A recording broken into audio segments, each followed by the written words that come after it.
네, 사랑하는 성도 여러분, 어느덧 말복이 지났습니다. 아침 저녁으로 조금 선선한데 느껴지십니까? 네, 저도 이제 어제는 좀 추운 느낌이 저는 있더라고요. 그래서 어느덧 참 뜨거운 열기가 지나가고 이제는 또 모든 만물의 모든 것들이 익어가는 또 결실이 있는 가을이 다가오고 있구나를 또 체험하며 나아갈 수가 있었습니다. 우리 사랑하는 성도 여러분, 혹시 무엇인가 심어 보셨습니까? 무엇인가 한번 이제 거둬들이기 위해서 심어 보신 기억들이 있으십니까? 네, 제가 정말 어려운 질문을 드리겠습니다. 팥을 심으면 무엇이 나죠? 너무 쉬워서 대답을 안 하시는 거죠? 네. 콩을 심으면 무엇이 납니까? 네, 콩이 납니다. 콩을 심어 놓고서 팥이 나오기를 기대하는 것은 네, 바보 같은 일이죠. 아마 똑같을 것입니다. 이제 무엇인가 우리가 심는다는 것은 그 속에 무엇인가 그 자체가 담겨 있음을 우리가 알 수가 있기 때문이죠. 우리 사랑하는 성도 여러분, 여러분들은 하나님께서 이 땅 가운데 심으신 귀한 하나하나의 영혼들입니다. 여러분들은 지금 어떤 것을 꽃 피우며 어떤 열매들을 내고 살아가고 계십니까? 여러분들이 지금 표출하여 주고 여러분들의 삶 가운데 드러나는 열매가 여러분이 어느 누구인지를 보여주고 있는 것입니다. 아까 우리가 당연한 진리처럼 이야기했던 팥 심은 데는 팥이 나고 콩 심은 데는 콩이 나듯 여러분의 열매는 여러분들이 무엇을 가지고 어디 안에서 어떤 소속으로 누구 안에서 살아가는지를 드러내는 것입니다. 우리가 그렇기에 나의 삶들이 어디 있는지를 보는 것이 상당히 중요합니다. 우리 한번 첫 번째 주제 같이 읽어보도록 하겠습니다. 첫째, 나의 소속은 누구입니까? 우리 사랑하는 성도 여러분은 누구의 소속에 살아가고 계십니까? 네, 우리 성씨들이 있으니까 이제 아침에 우리 아들이 무언가 얘기하면서 이제 무슨 캐릭터를 얘기하면서 자기는 옥텟병이라고 얘기하더라고요. 로켓병이 아니고 이제 옥시니까 우리 아들의 특징은 모든 물건에 옥시를 갖다 붙입니다. 자기 소속감을 확실하게 알고 있는 아이죠. 네, 별명이 옥수수여서 옥수수를 안 먹어요. 네, 네, 그렇습니다. 어쨌든 우리 여러분들의 소속은 어디이십니까? 우리 소속이 다음과 같이 되기를 원합니다. 우리 10절 말씀 한번 같이 읽어보도록 하겠습니다. 이러므로 하나님의 자녀들과 마귀의 자녀들이 드러나나니 무릇 의를 행하지 아니하는 자나 또는 그 형제를 사랑하지 아니하는 자는 하나님께 속하지 아니하니라. 오늘 하나님의 자녀들과 마귀의 자녀들이 드러난다고 하였습니다. 우리가 이것을 어떻게 알 수 있느냐? 우리가 사실은 우리 어르신들이 팥과 콩을 구별하시지만 저만 해도 이게 팥인지 콩인지 구별 못할 때가 있을 수 있습니다. 어떻게 알죠? 심어서 나중에 보면은 그것이 무엇인지 어떤 열매를 보고 알 수가 있습니다. 하나님의 자녀들과 마귀의 자녀들이 드러나는데 어떻게 드러납니까? 의를 행하는 자나 즉 의를 행하는 사람이 하나님의 자녀임을 말하여 주는데 이 의가 무엇입니까? 다른 것이 아니라 형제를 사랑하는 것이 의라고 오늘 분명히 말씀하여 주고 있습니다. 의가 무엇이라고요?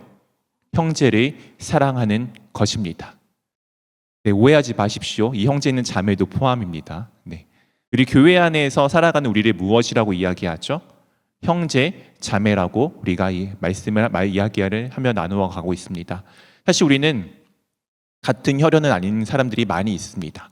근데 우리는 왜 한 형제 자매라고 말하는 것이죠? 우리는 예수 그리스도로 다시 태어난 존재이기 때문입니다.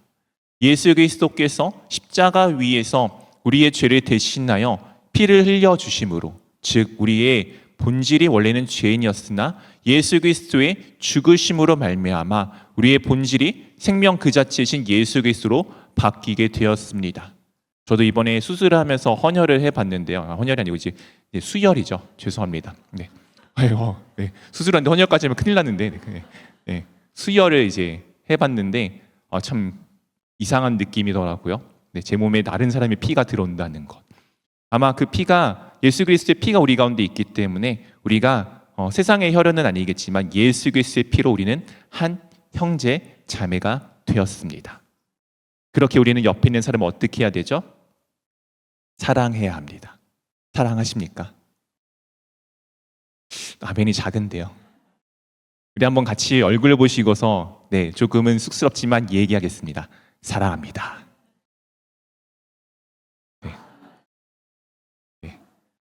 조금 더 마음과 정성을 다하면서 한 번 더 얘기하겠습니다. 사랑합니다. 우리 안에 정말 하나님의 사랑이 넘쳐나기를 원합니다. 이 사랑이 있는 사람이 어떤 사람이라고요? 하나님께 속한 사람이라고 말씀하여 주고 있습니다. 그것에 대해서 요한 1서 3장 8절 9절에 조금 더 명확하게 다음과 같이 말씀하여 주고 있습니다. 우리 한 절씩 번갈아 가면서 읽겠습니다. 죄를 짓는 자는 마귀에게 속하나니 마귀는 처음부터 범죄함이라. 하나님의 아들이 나타나신 것은 마귀의 일을 멸하려 하심이라.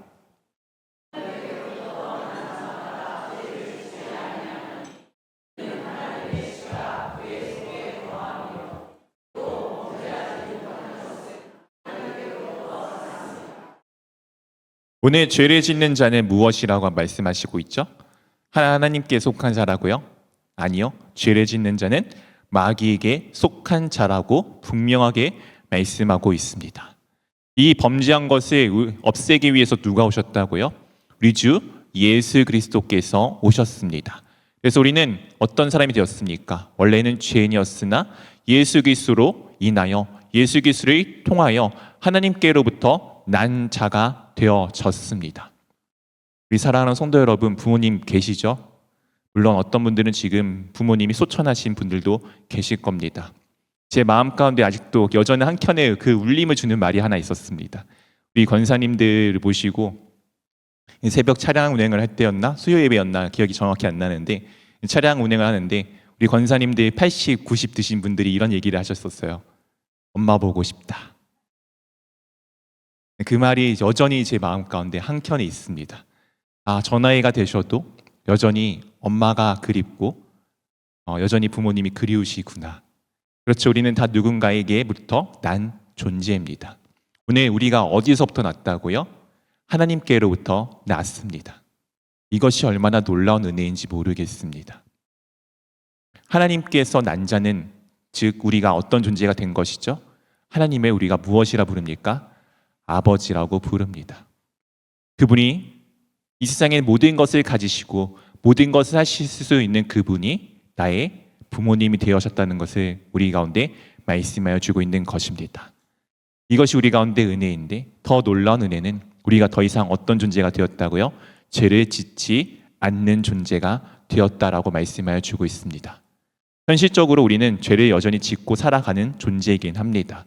그런데 궁극적으로 우리 주님께서 우리의 삶들을 바꾸시고 만지시고 결국엔 마지막 때에 우리가 더 이상 죄를 짓지 아니하는 사람으로 바꿔주실 것을 믿으며 나아가는 것이 우리의 모습입니다. 그렇기에 우리는 하나님께로부터 난 사람들이기 때문에 다음과 같은 것들을 하며 나아가야 됩니다. 우리 11절부터 13절까지 한 절씩 번갈아 가면서 읽겠습니다. 우리는 서로 사랑할지니 이는 너희가 처음부터 들은 소식이라.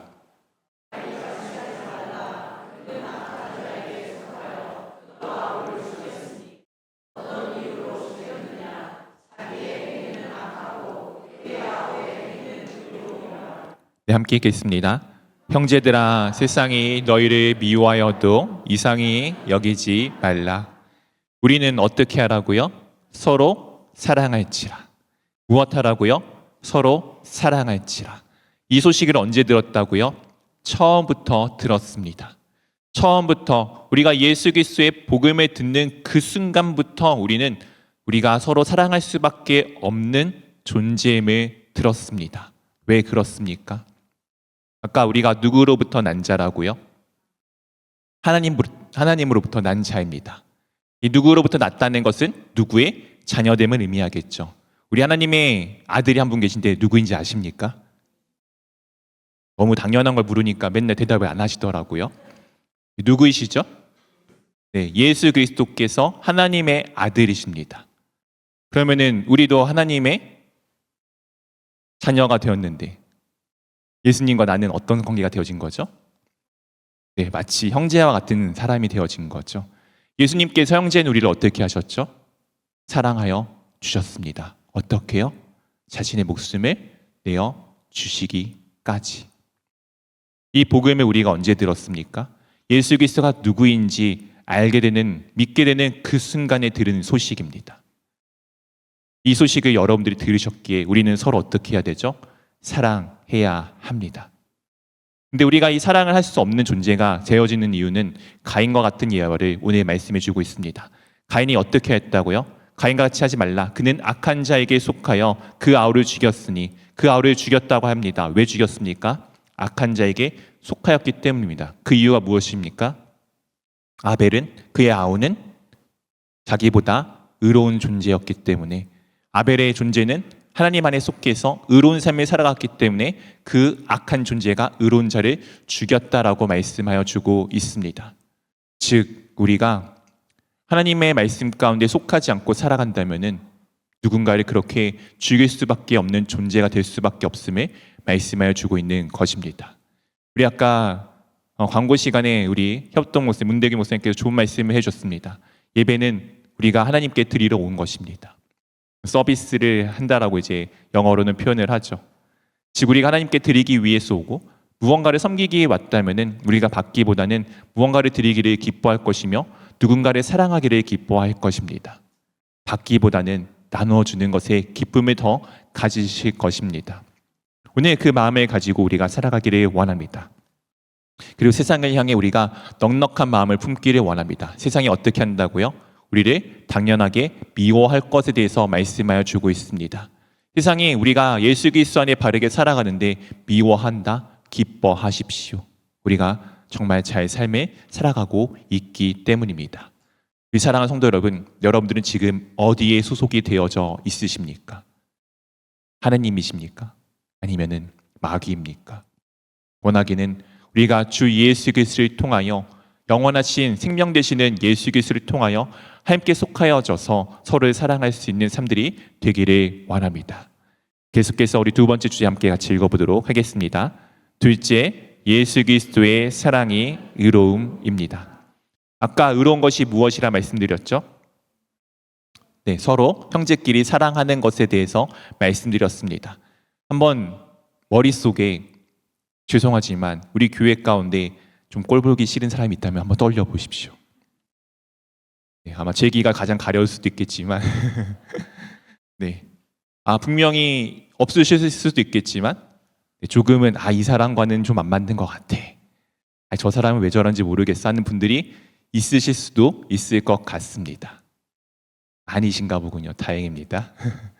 네, 어쨌든 우리는 서로 사랑해야 되는데 이 사랑함이 참 어렵습니다. 그래서 우리가 내가 하고 싶어서 내가 사랑한다고 해서 되어지는 것이 아님을 알 때가 있습니다. 그래서 우리가 어떻게 사랑해야 되냐, 그 말씀이 14절부터 16절에 다음과 같이 담겨 있습니다. 우리 한 절씩 번갈아 가면서 읽겠습니다. 우리는 형제를 사랑함으로 사망에서 옮겨 생명으로 들어간 줄을 알거니와 사랑하지 아니하는 자는 사망에 머물러 있느니라.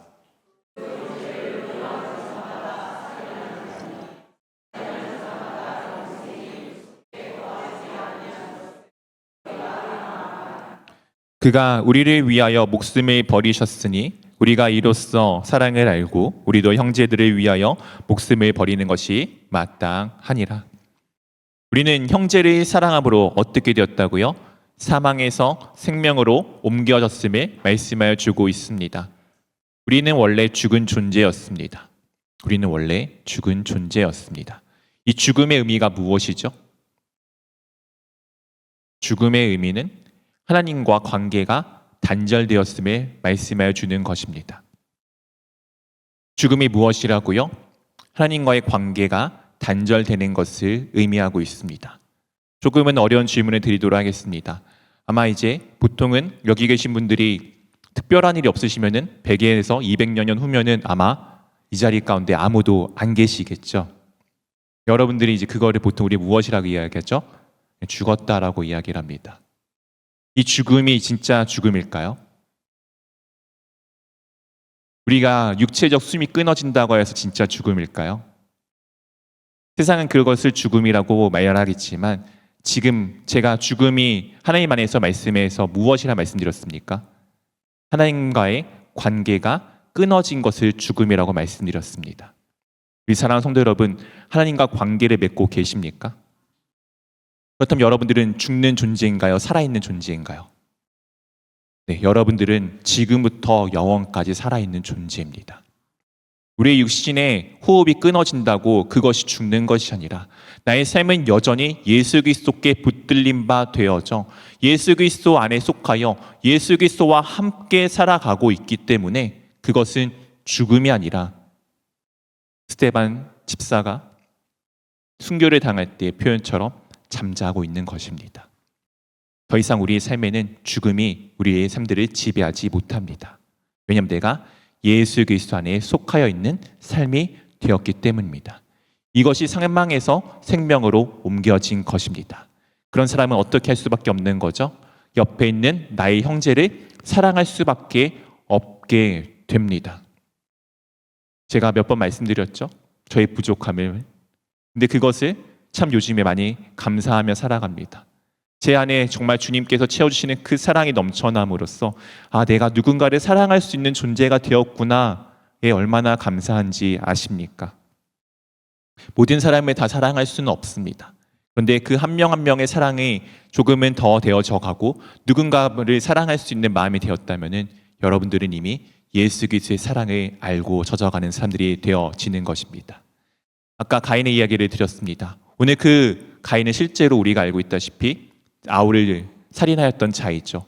오늘의 말씀은 조금 더 그 부분이 강화되어집니다. 15절에 형제를 미워하는 자마다 무엇하는 자라고요? 살인하는 자니. 참 어려운 말씀 아닙니까? 우리가 누군가를 미워하지 않을 수가 있습니까? 때로는 누군가에게 이런 평가도 내려보고 이것은 아니지라고 생각해 볼 수밖에 없는 것이 우리의 존재이지 않습니까? 근데 우리는 지금 주님께서 그런 사람마다 무엇하는 사람이라고요? 살인하는 사람이라고 말씀하여 주고 있습니다. 왜요? 그 안에 영생이 하나님이 예수님께서 주님께서 계시지 않기 때문이다라고 말씀하여 주고 있습니다. 주님이 누구인지를 우리가 믿는다면은 미워하는 것이 아니라 사랑할 수밖에 없어지는 것을 사랑할 수밖에 없게 되어짐을 볼 수밖에 없습니다. 미워하는 것은 원래 우리의 본성이에요. 속성이에요. 죄인이었으니까요. 즉 누군가를 미워하는 것은 어떤 의미였죠? 아까 가인이 아울을 왜 죽였습니까? 자기보다 의롭기 때문이었습니다. 오늘의 말씀에 따르면 왜 미워합니까? 그 존재가 나보다 의롭기 때문입니다. 그 사람이 나보다 못해서가 아니고 그 존재가 나보다 주님 앞에 더 바르게 서 있기 때문에 내가 그를 미워할 수밖에 없는 것입니다. 다른 의미로 내가 아직 주님 앞에 바르게 서 있지 못함이 드러나는 것이겠죠. 객관적으로 세상의 이야기로 아닌데요, 그 사람은 부족한데요, 그 존재는 별로인데요 라고 이야기하실지 모르겠지만 오늘 말씀의 내용을 빗대어 본다면은 내가 아니라 그 미움을 받는 존재가 의롭다라고 말씀하여 주고 있습니다. 우리 사랑하는 성도 여러분, 형제를 사랑하기를 원합니다. 왜냐하면 예수님께서 우리를 위하여 목숨을 버리심을 우리가 알고 있고 믿고 있기 때문입니다. 오늘 참 부담스러운 말씀 아닙니까? 주님께서 그렇게 하셨듯 우리도 목숨을 버리라고 말씀하십니다. 실제로 옆에 있는 누군가를 위해서 목숨을 버리실 수 있으십니까? 아무도 대답을 안 하시는군요. 네. 그게 원래 당연한 우리의 모습입니다. 근데 우리가 어떻게 할 수 있느냐? 그 존재가 누구인지를 우리가 알게 된다면은, 내 옆에 있는 형제 자매가 얼마나 귀한 존재인지를 알게 된다면은 그 존재 안에서 위에서 일하시는 주님을 바라보고 그를 섬길 수밖에 없게 되어져 있습니다. 우리 사랑하는 성도 여러분, 우리가 사랑할 수 있는 것이 아니라 예수 그리스도께서 우리를 사랑하셨기 때문에 누구를 사랑할 수밖에 없게 되어짐을 보기를 원합니다. 누구를 사랑하는 것은 나의 의로움이 아니라 그 존재 위에서 일하시는 예수 그리스도께서 의롭기 때문에 그를 사랑할 수밖에 없게 만드시는 주님의 그 의로움에 따라 나아가는 우리 모두가 되기를 원합니다. 중요한 것은 이것은 말로만 되는 것이 아닙니다. 다음과 같은 것이 우리 가운데 필요합니다. 우리 셋째 주제 한번 같이 읽어보도록 하겠습니다. 말만 아닌 실천이 필요합니다. 우리 사랑하는 성도 여러분, 여러분들 사랑한다고 이야기하는 사람이 좋습니까?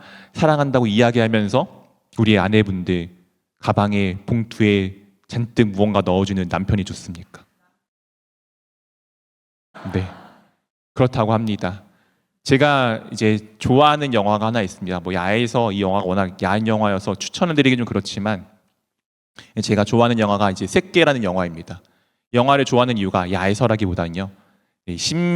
사람의 심리를 잘 표현해 주었기 때문입니다.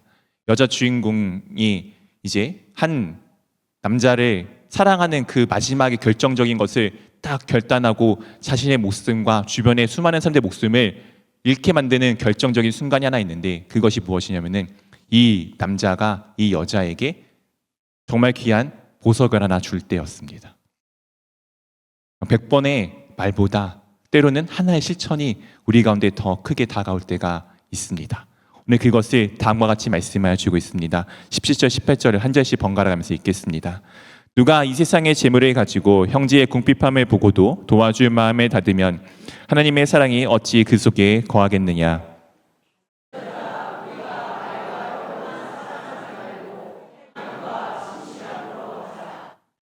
무엇하라고요? 행함과 진실함으로. 말만 하지 말고 행함과 진실함으로 지금 사랑할 것에 대해서 말씀하여 주고 있습니다. 우리 사랑하는 성도 여러분, 우리 아까 무엇하였죠? 서로 말씀하였습니다. 사랑한다고. 그 말이 진심이 되기 위해서는 우리가 무엇이 필요합니까? 분명히 그 말에 알맞는 합당한 행동이 필요합니다. 우리가 교회 안에서 가장 가볍고 가장 편안하게 실천할 수 있는 좋은 사랑의 표현은 무엇이 있을까요? 여러 가지가 있겠지만 제가 한 주 동안 기도하면서 곰곰이 생각했던 것은 다음과 같습니다. 전에도 한번 말씀드렸지만 우리 사랑하는 성도 여러분, 우리 교회는 참 좋은 교회입니다. 왜냐하면 우리 교회는 밥을 주기 때문이에요. 점심밥을 나눠주는 교회 요즘 많이 없습니다. 그리고 감사하게도 이 교회 밥이 그래도 맛이 참 나름 괜찮습니다. 맛이 없으신가요? 네, 저는 어쩔 수 없이 지금 교회 밥 못 먹어서 아쉬운데 어쨌든 중요한 것은 여러분들 우리 교회 밥을 드실 때 어떻게 드시죠? 감사하게 여러분들이 내가 먹고 싶은 만큼 자유롭게 떠서 드십니다. 이 자유롭게 떠서 내 입에 들어가면 그것은 나에게 영양분이 되고 양식이 됩니다. 근데 이 음식이 남아서 잔반통에 들어가면 그것은 어떻게 되죠? 쓰레기가 되고 이 세상을 오염시키는 그 무엇인가 되어집니다. 낭비가 되어지는 것이죠. 만약 그 음식이 남아서 그 원래 있던 통 속에 그대로 남아있다면 필요한 누군가가 가져갈 수 있는 귀한 또 사랑의 하나의 열매가 될 것입니다. 근데 그것이 남아서 잔반통에 속에 들어가는 순간 그 누군가는 가져갈 수 있는 그 사랑의 정도가 그 누군가는 그 필요한 것이 사라질 수밖에 없는 것이 될 것입니다. 전에 잔반에 대해서 한번 말씀드렸는데 요즘에 어떻게 잘하고 계신지 모르겠습니다. 우리가 간단하게 실천할 수 있는 것은 내가 먹을 수 있는 만큼 마음껏 먹고 마음껏 즐기되 누군가에게 필요한 것을 앗아가지 않는 것입니다. 그 가장 첫 번째는 가볍지만 우리의 육체와 가장 깊은 관계가 있는 먹을 것에서부터 시작이 됩니다. 오늘 점심을 드실 때 마음껏 드십시오. 기쁘게 드십시오. 감사하게 드십시오. 대신에 남기지 마십시오. 필요한 누군가는 또 가져갈 수 있고 때로는 이 여름에 정말 지쳐서 누군가는 지금도 굶주리고 있는 이 시대 가운데 필요하면 그곳에 우리가 그것을 남긴 것을 또한 가져다 줄 수 있지 않겠습니까? 마음껏 드시되 남기지 마십시오. 이것이 우리 교회가 할 수 있는 가장 기본적인 실천 방법 중에 하나입니다. 우리 교회 안에 또 할 수 있는 것들이 여러 가지가 있겠죠. 그 것들을 한번 각자의 달란트마다 생각해 보십시오. 내가 지나가다가 나는 저기 구석에 있는 먼지들이 눈에 보여. 그러면 그것을 쓸어 보십시오. 그것이 내가 할 수 있는 작은 실천의 방법 중에 하나입니다. 내가 누군가를 위해 커피를 사는 것 좋아하십니까? 하십시오. 내가 누군가를 위해서 노래하는 것 좋아하십니까? 하십시오. 그것이 여러분들이 할 수 있는 실천의 방법 중에 하나입니다. 우리 교회가 말로만 사랑한다고 말씀하지 말고 주 예수 그리스도 안에서 서로를 향해서 할 수 있는 바를 실천하며 그 누군가에게 정말 사랑을 나눠줄 줄 아는 교회, 그 사랑이 넘쳐나는 교회, 그렇게 주 예수 그리스도의 사랑과 함께하는 교회가 될 수 있기를 주님의 이름으로 축원드립니다.